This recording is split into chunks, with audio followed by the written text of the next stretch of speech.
भारतीय जनता पक्ष मुंबईच्या वतीने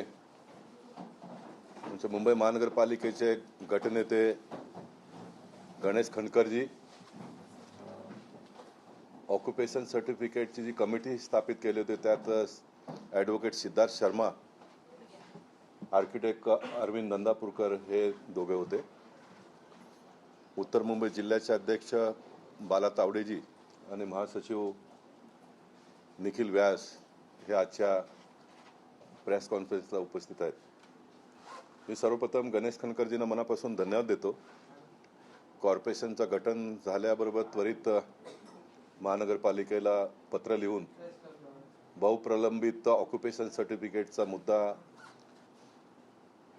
सॉल्व्ह करण्यासाठी बैठक लावण्याची विनंती केली आणि महानगरपालिकेचे आयुक्त भूषण गगराजींनी त्वरित आजचा वेळ देऊन आम्ही सर्व चर्चा केली. त्याच्यात आपण सर्वांना माहिती आहे की महाराष्ट्र शासनाने GR काढून ॲम्निस्टी स्कीमला मान्यता दिली, परंतु त्या ॲम्निस्टी स्कीममध्ये थोडीशी त्रुटी होती आणि म्हणून ती त्रुटी दूर होण्यासाठी आम्ही पत्र दिलं होतं आधीच आणि ते आम्ही आज चर्चा केली. त्याच्यात जे ॲम्निस्टी स्कीम GR द्वारे पारित करण्यात आला होता त्याच्यात 800 फुटाच्या घरापर्यंतच्या लोकांना ॲम्निस्टी स्कीमचा लाभ मिळावा अशा प्रकारची एक तरतूद होती.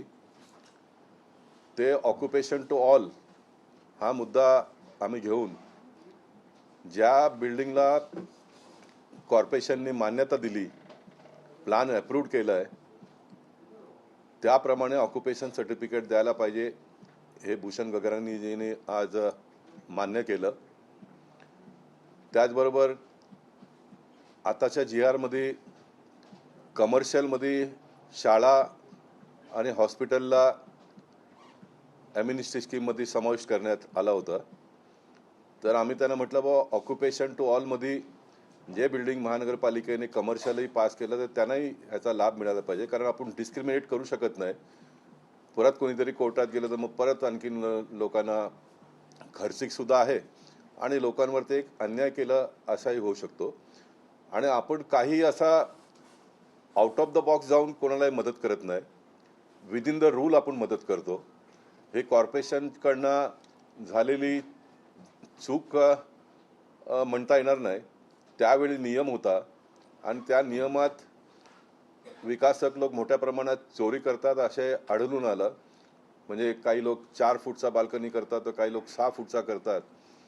तर सुबोध कुमारजींनी नियमात बदल करून कार्पेट एरियाची संकल्पना आणली. आता नियम कधी पण होतो का, एखादा नवीन कायदा आल्यानंतर जे काय बिल्डिंगला आपण मान्यता देतो त्याच्यावरती ते लागू होतो. परंतु ह्या सर्व प्रकरणात ज्यांचे ऑक्युपेशन पेंडिंग होते ते सर्व ठप्प पडले आणि गेले अनेक वर्ष ऑक्युपेशन शिवाय लोकांनी त्रास लोकांना झाला. पाणीचा दर दुप्पट भरलं. ऑक्युपेशन सर्टिफिकेट नसल्यामुळे लोकांना बँकेतून लोन मिळत नव्हतं, किंवा एखाद्याला घर विकायचं असेल तर त्याला जो मार्केट रेट आहे तोही मिळत नव्हता ऑक्युपेशन सर्टिफिकेट नसल्यामुळे. तर एक फार मोठा मुंबई शहरातल्या लोकांचा पेंडिंग प्रॉब्लेम सॉल्व्ह करण्यामध्ये भारतीय जनता पक्षाला यश आलं.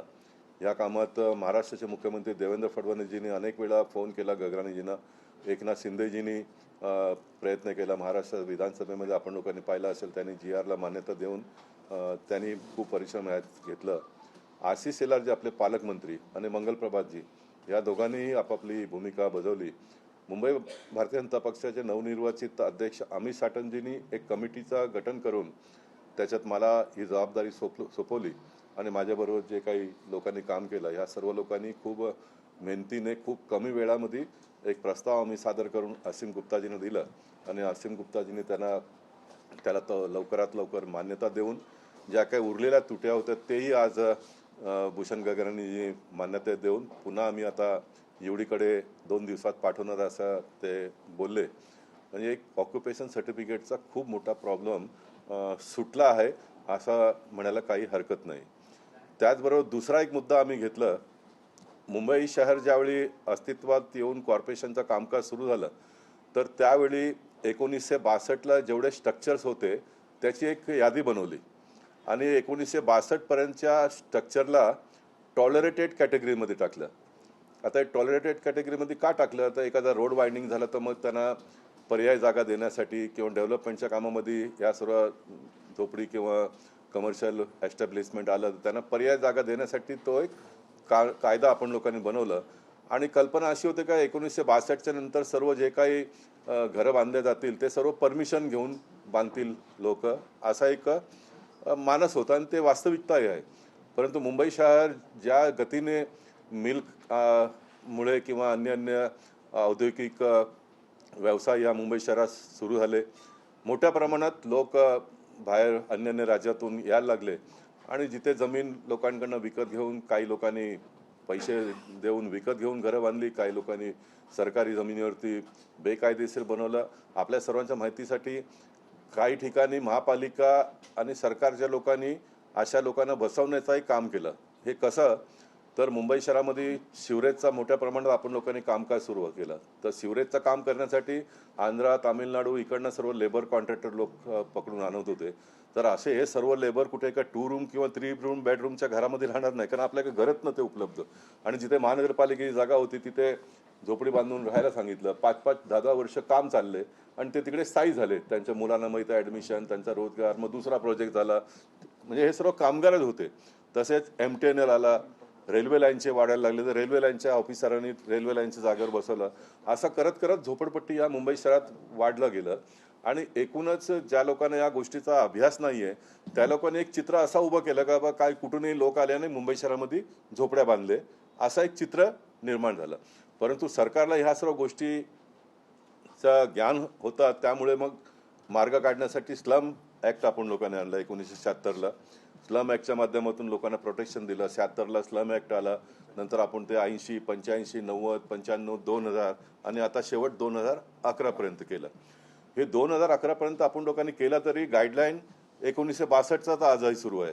एखाद्याने घर रिपेअरिंग केलं तर एखादा कोणी RTI ॲक्टिव्हिस्ट किंवा कोणी तक्रार केली, महापालिका नोटीस काढते, 1962चा प्रूफ असेल तर तो टॉलरेटेड आहे, असं एक चित्र निर्माण झालं. आणि बाकी त्यांना मग तोडण्याचा आदेश काढतात, मग ते कोर्टात जातात. तर हजारो केसेस कोर्टात प्रलंबित आहेत. महानगरपालिकेला मोठ्या प्रमाणात खर्च करावा लागतो ह्याला. आणि लोकांनाही विनाकारण, मी हे जबाबदारीने सांगतो, विनाकारण लोकांना हैराणीला समोर जावं लागतो. म्हणून भारतीय जनता पक्षाने गेल्या अनेक वर्षापासून हे डेटम लाईन पुढे व्हावा यासाठीचा प्रयत्न केलं. या बाबतीत मी आशिष शेलारजी आणि मंगलजींना पत्र लिहिलं, महाराष्ट्र मुख्यमंत्री, उपमुख्यमंत्री यांनाही पत्र लिहिलं. तोही एक मॅटर पेंडिंग होता, तेही आम्ही खूप आज सादरबादर चर्चा केली भूषण गगरानींबरोबर. थोडा टेक्निकल मुद्दा आहे असं त्यांचं म्हणणं आहे, परंतु मला वाटत नाही याच्यामध्ये काही टेक्निकल मुद्दा असेल. तर टेक्निकल मुद्दा असला तरी आमचे गणेश खनकरजी ग्रुप लीडर आहेत, ॲडव्होकेट आशिष शेलारजी आहेत, हे सर्व लोक सक्षम आहेत. येणाऱ्या काळामध्ये ह्या विषयालाही न्याय मिळेल. आणि हे सर्व दोन्ही प्रस्ताव 2 दिवसात करून सरकारकडे पाठवायचा असा निर्णय आज कॉर्पोरेशनमध्ये झालेला आहे. आणि मला विश्वास आहे गणेश खनकर आणि त्यांची सर्व टीम हे 2 दिवसात सरकारकडे पाठवून ह्याला मान्यता प्राप्त करून घेतील आणि मुंबई शहरातला एक फार मोठा दिलासा येणाऱ्या काळामध्ये मिळेल.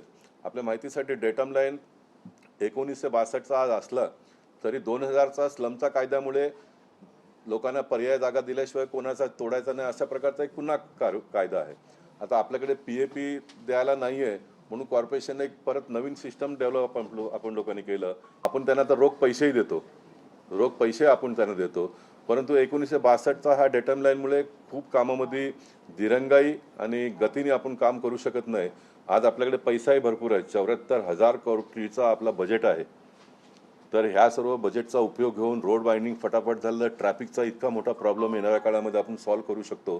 तर एक खूप मोठा काम या 2 आजच्या निर्णयातून होणार आहे.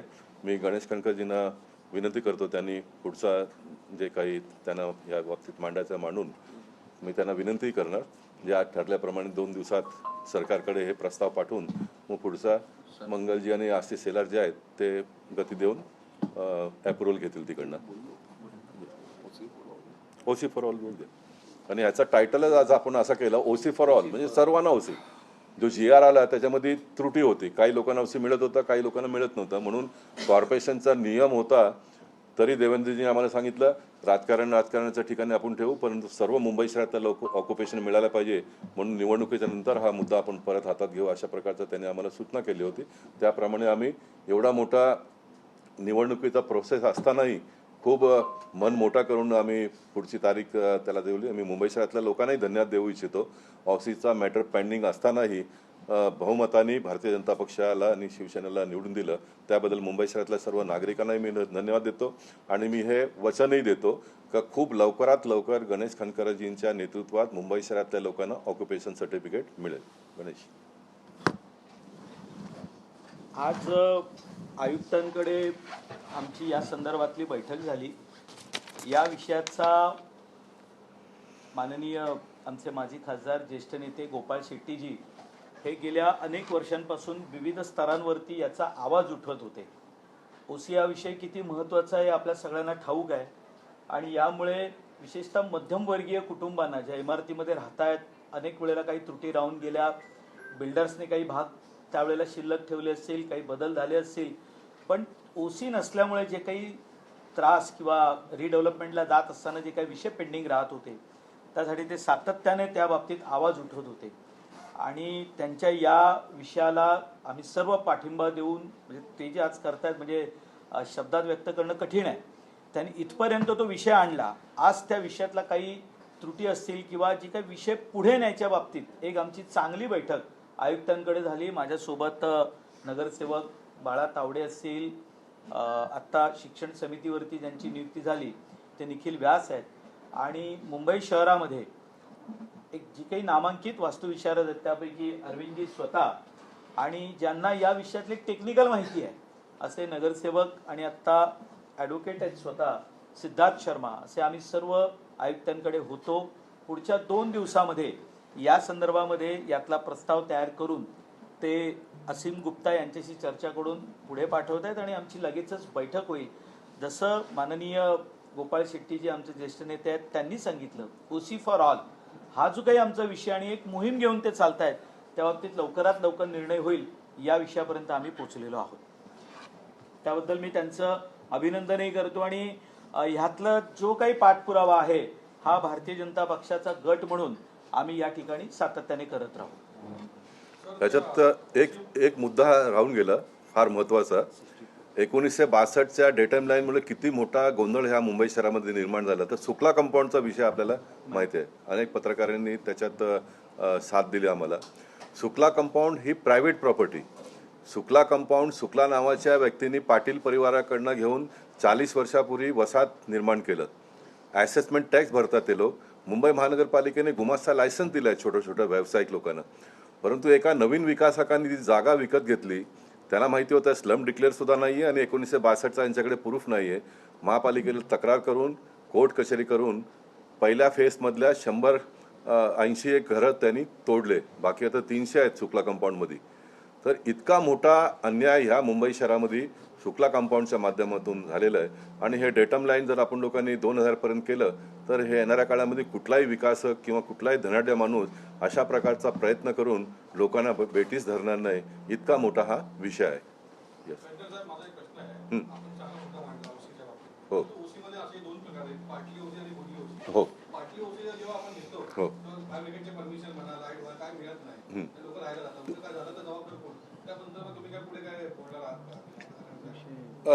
पाटली ओसीचा कॉर्पोरेशनमध्ये एक व्यवस्थाच आहे. त्याचा कारण मी असं तुम्हाला सांगेन, कारण रिडेव्हलपमेंटच्या प्रॉपर्टी असो किंवा नवीन असो, आता कमर्शियल खाली ग्राउंड प्लस 1मध्ये होतो किंवा रिडेव्हलपमेंटच्या बाबतीत जे जुने रेसिडेन्स लोक आहेत त्यांना ताबडतोब ऑक्युपेशन घेऊन पर्याय जागा द्यायला पाहिजे म्हणून काही विकासक लोक प्रयत्नही करतात. आणि म्हणून पार्टली ऑक्युपेशन देण्याचा एक नियमच आहे आणि तो नियमाच्या आधारेच होत असतो. पण काही विकासकांनी मग पार्टली ऑक्युपेशन घेऊन पुढचा सोडून दिलाय, हे तुमच्या लक्षात बरोबर आला तो विषय. हां, नक्कीच भारतीय जनता पक्षाला आता मुंबई शहरातल्या लोकांनी निवडून दिलेलं आहे. तर मुंबई शहरातला टॅक्स पेयर हा आमच्यासाठी प्राधान्य राहील. विकासक तो काम करतो, लोकांना घर बांधून देतो, पैसा घेतो, त्याचा प्रॉफिट करतो, त्यांनी त्याचा काम करावं. परंतु या मुंबई शहरातल्या लोकांना कोणाला बेटीस धरण्याची संधी आम्ही भविष्य काळात देणार नाही. जे तुम्ही सांगितलं त्याच्यामध्ये फक्त इन्फॉर्मेशन इतकीच आहे की हा मुद्दा ओसी फॉर ऑल मध्ये अगोदर बिल्डर करायचे नाही, हे काम बिल्डर करत नाही, त्यामुळे आता पॉवर सगळे सोसायटीकडे दिलेले आहे. सोसायटीचे फायरचे सगळे जे नॉर्म्स असतील ते पूर्ण करून ओसी घेणार आहेत असं. आणि पार्ट ऑक्युपेशन मध्ये पण अगोदर फायर सँक्शन्स आलेले असते, ते राहिलेला फक्त ऑक्युपेशन साठी फायरचे जे नॉर्म्स असतात ते बिल्डर जरी पूर्ण नाही केला तरी तो सोसायटी पूर्ण करू शकते. या प्रावधान या पॉलिसीमध्ये केले आहे. त्याच्यामुळे खूप सिम्प्लिफाय केलं आपण. म्हणजे याच्यावर तर एक माणसालाही जर ऑक्युपेशन घ्यायचं असेल बिल्डिंगमध्ये तर तो घेऊ शकतो. त्यांनी स्वतःची जागा मापायची, पैसे भरायचे कॉर्पोरेशनला, रसीद घ्यायचा, तो मोकळा झाला. नंतर मग कॉर्पोरेशनची जबाबदारी. इतका छान नियम आम्ही लोकांनी केलाय. 2 दिवसात इकडनं प्रस्ताव जाईल, 1-2 दिवसात ते लोक आणखीन घेतील. म्हणजे 8 दिवसामध्ये मार्गी लागेल असा आता तरी आम्ही गृहीत धरतो.